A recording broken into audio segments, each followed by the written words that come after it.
And it's my pleasure to be here at this Aalto Festival. This is the first time ever I'm been invited to an alumni incident, and I'm happy to be here with you. So, and happy to share you some of the stuff I've been working on for some years since I graduated from the technical university in about 1980. That was in the Paleozoic time, and I received my doctoral degree at the technical university in '89, and I've been working with this topic, geothermal energy and geothermics. Worked with nuclear waste disposal, mineral exploration, seismic reflection soundings, many fields in applied and pure geophysics. So I know something about many things, but nothing really deep about nothing, I think. But anyway, the message today is about I'm posing here a question. Is it possible to extract geothermal energy from the cool bedrock in Finland? And the motivation is, you know these phrases already from the public media.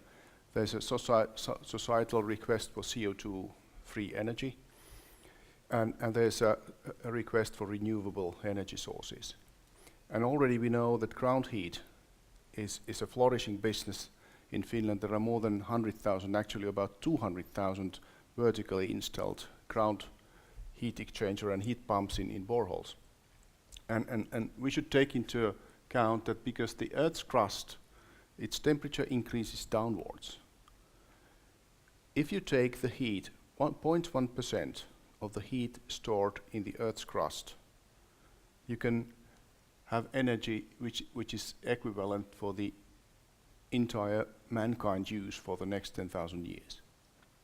So there's a huge amount of energy available below our feet, actually.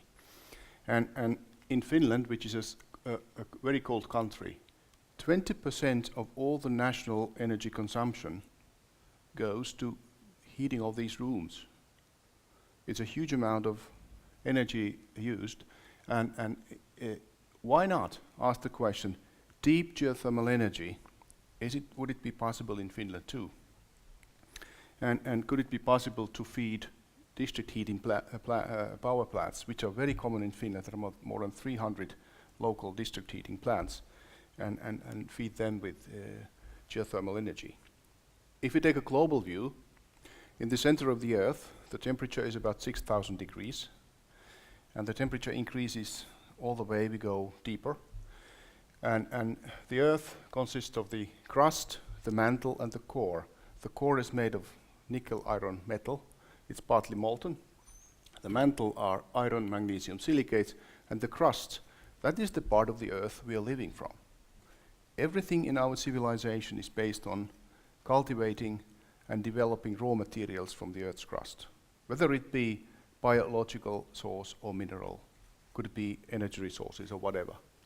And that is a very small amount of the Earth's crust, but that's the important part. And then, what then would be the geothermal energy? What do we mean with the word?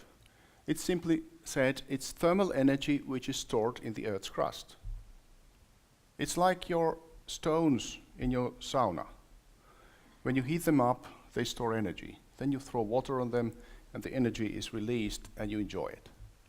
The same thing, rock has heat capacity. And due to this heat capacity, it's able to store heat. And because of the big temperatures underground, it stores huge amounts of heat, actually. But the problem is how do we mine this heat? How we take it into use? It's not that simple. And typically in a volcanic environment like Iceland or Indonesia or countries which have volcanoes, they have high temperatures very close to the surface, several hundred degrees already at a few kilometer depth. But there is typically a magma chamber, a hot molten rock that provides the heat. And then you have a circulation of natural fluids. The rainwater percolates down in fractures and pores of the rock, heats up, and then it comes up in another fracture. And finally, we can get this kind of a situation where the circulation produces geysers, and it's then possible to extract heat from there. And this is how it looks in Iceland, where you have a supercritical boiling reservoir. So the fluid is extremely hot, and the borehole is pouring out this kind of a black vapor. It's black because it has also mineral components in it, and it creates a terrible noise. The noise is just infernal. Now, how to do that in a bedrock like in Finland, which is crystalline? It means it's like granites and gneisses. It has low porosity. It doesn't conduct water easily, so the hydraulic permeability is low. And for these situations, there's a simple idea of an enhanced geothermal system. You drill 2 deep boreholes to depths of several kilometers, and then you create or you use a natural fracture system so that there is a percolation space between the boreholes, and you pour in cold water from one of the boreholes. They heat up in the fractured medium, and you pump it up from the other borehole. And simply, then you have hot fluid, which can be used for energy production.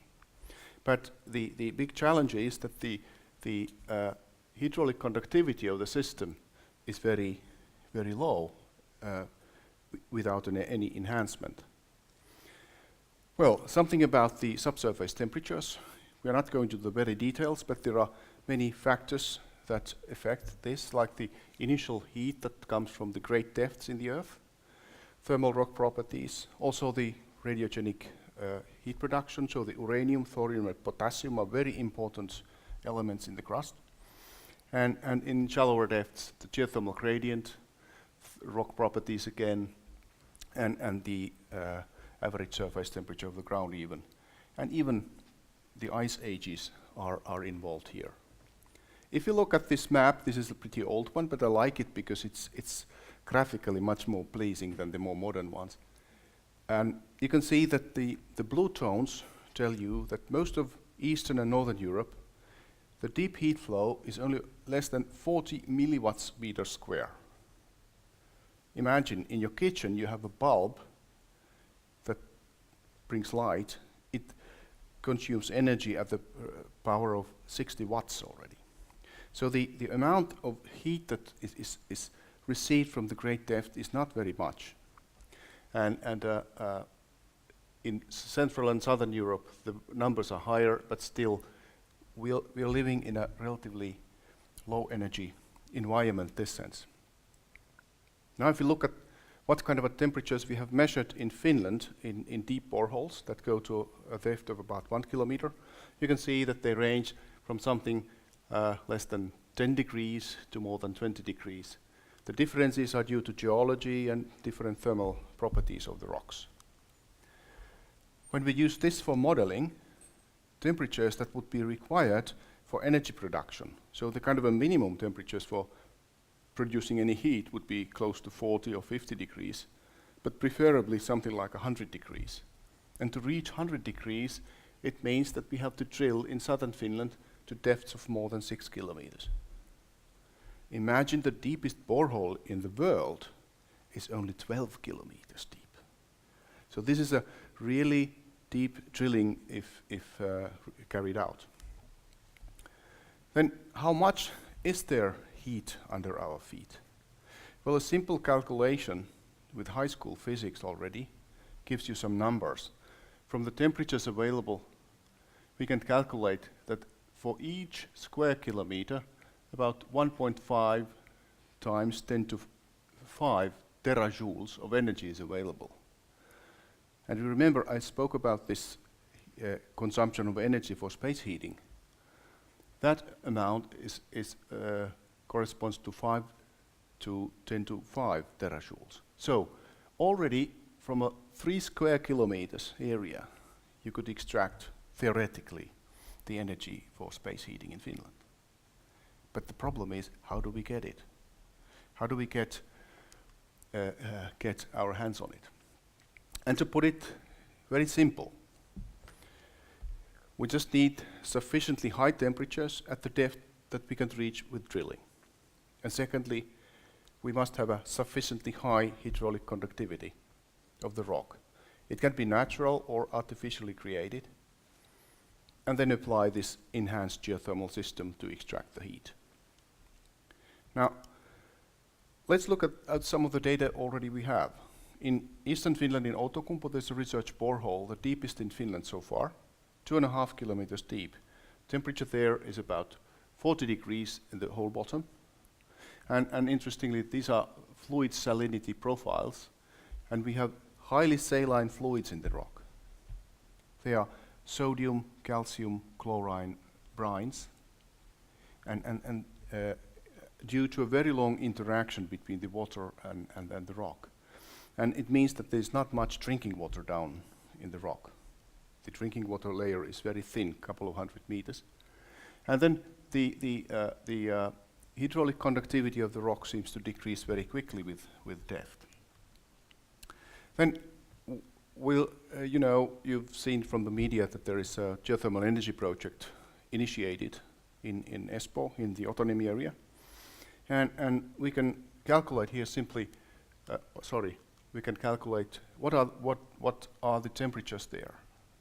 And at the depth of 5 to 6 kilometers, we would reach the temperatures that would be very good for heat production. So the temperature is not actually a problem.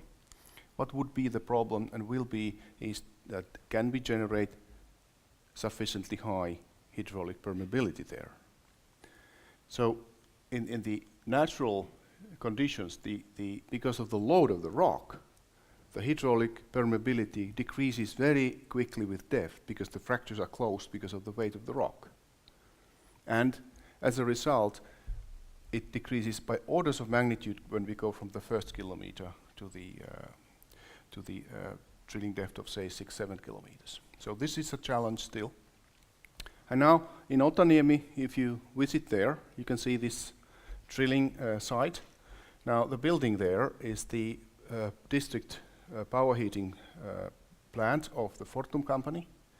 And ST1, the energy company, has initiated this drilling, and the drilling rig is this red structure here, and they've taken a wonderful media outreach by decorating the wall, the fence of the drilling site with the nice information about geothermal energy and what's going on there. And the background of the project of the aims is such that the company has taken a very bold vision of investing their profits, actually, that they are making profit from non-renewable energies to renewable energies like wind and now geothermal. And they would like to transfer and generate experience, knowledge and know-how in this field in Finland. And the drilling aims are very, very ambitious, drilling to the depths of 5 to 7 kilometers and constructing a pilot EGS power production plant. And if successful, it would produce energy at the rate of 20 to 40 megawatts, which would be good for feeding a few thousand homes in Espoo. And now at the moment there is a drilling of a 2 kilometer deep pilot hole in progress. It started about a couple of weeks ago. This morning the drill was at the depth of almost 500 meters. So it's quickly proceeding deeper, but it will slow down because of the increasing depth, and the final depth of 2 kilometers will be reached by the end of July or early August. Now, and then what will follow is that with this pilot hole results, there will be predictions made. What would be the conditions at the great depth where the energy extraction will take place at depth of 6 to 7 kilometers? And then there will be drilling of a first deep borehole. Then the hydraulic permeability, the conductivity is improved by hydraulic fracturing. With a huge overpressure, we're breaking the existing fractures, making them more open and creating new ones. And that creates a fracture network that will be used for the circulation of fluid. And then drilling the second borehole. Now, this sounds very beautiful and simple, but this is not simple. It's beautiful, I'm sure. But there are a lot of problems because we are reaching a depth that we have very little experience in Finland at least. So drilling to such a great depth has never been done before. And we don't know how stable the boreholes are. They will be cased, so steel pipes will be installed to keep them open. But anyway, we need experience in that. We need to better being able to image and model the geological medium, study the stress field, and study many things, like even there will be a microbial life. Everywhere underground our feet, there are microbes living. Actually, most of the living beings on this planet are those one-cell microbes that are living underground. In terms of kilograms, they are the majority, but the really silent majority. And we don't know, they could create unexpected microbial activity in production and affect like the formation of scale in the pipings. Scale is Finnish, it's a difficult word, it means kattilakivi, for those who don't know. And even in some projects in the world, because of the overpressures, small earthquakes could be also generated. So there will be a lot of challenges, but this is what we like. And this is a typical engineering attitude. There are problems, but we'll go forward and we will win them. Now, I asked this question in my title: is there possibility for geothermal energy from the cold, cool bedrock in Finland?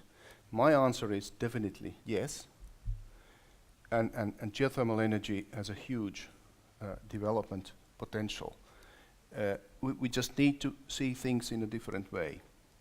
I might tell a historical anecdote. In Iceland, that you all know that it's one of the leading countries using geothermal energy. Reykjavik was the most polluted city until about 1949 because they were heating their houses with coal. Nobody didn't bother the idea that they have this hot water all over.